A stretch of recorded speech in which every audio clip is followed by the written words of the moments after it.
Hey guys, I'm Fallon and I'm back again with another recipe, the Jamaican Escovitch fish.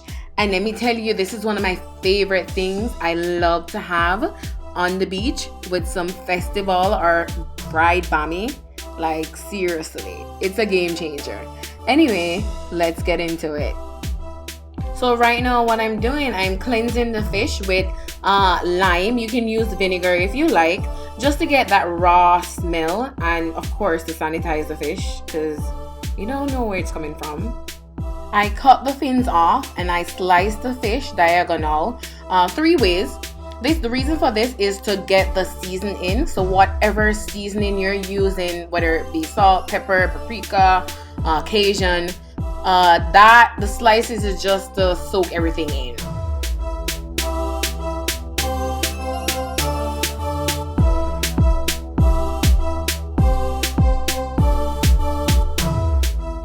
I added habanero, or if you have scotch bonnet at hand, please do so.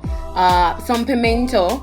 This is to get the spicy flavor and pimento flavor in the fish when it's frying. It's optional, but just make sure that your pot is actually sizzling hot. You don't want the fish to stick to the pot. If the pot is too cold, it's gonna stick and not fry properly, and it's gonna just be a mess. So just make sure it's sizzling hot. Turn your fish when it's ready, when it's like golden brown. I think mine was a little bit dark, but that's okay. The crispier the better.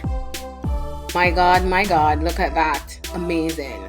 So for my side dish, I'm doing fried okra.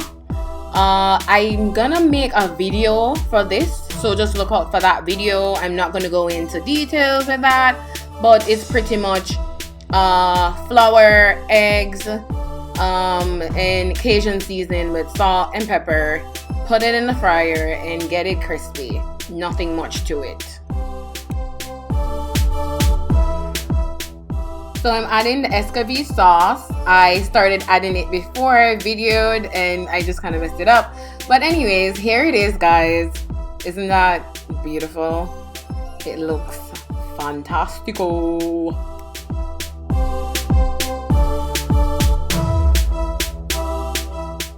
So let me try this thing here.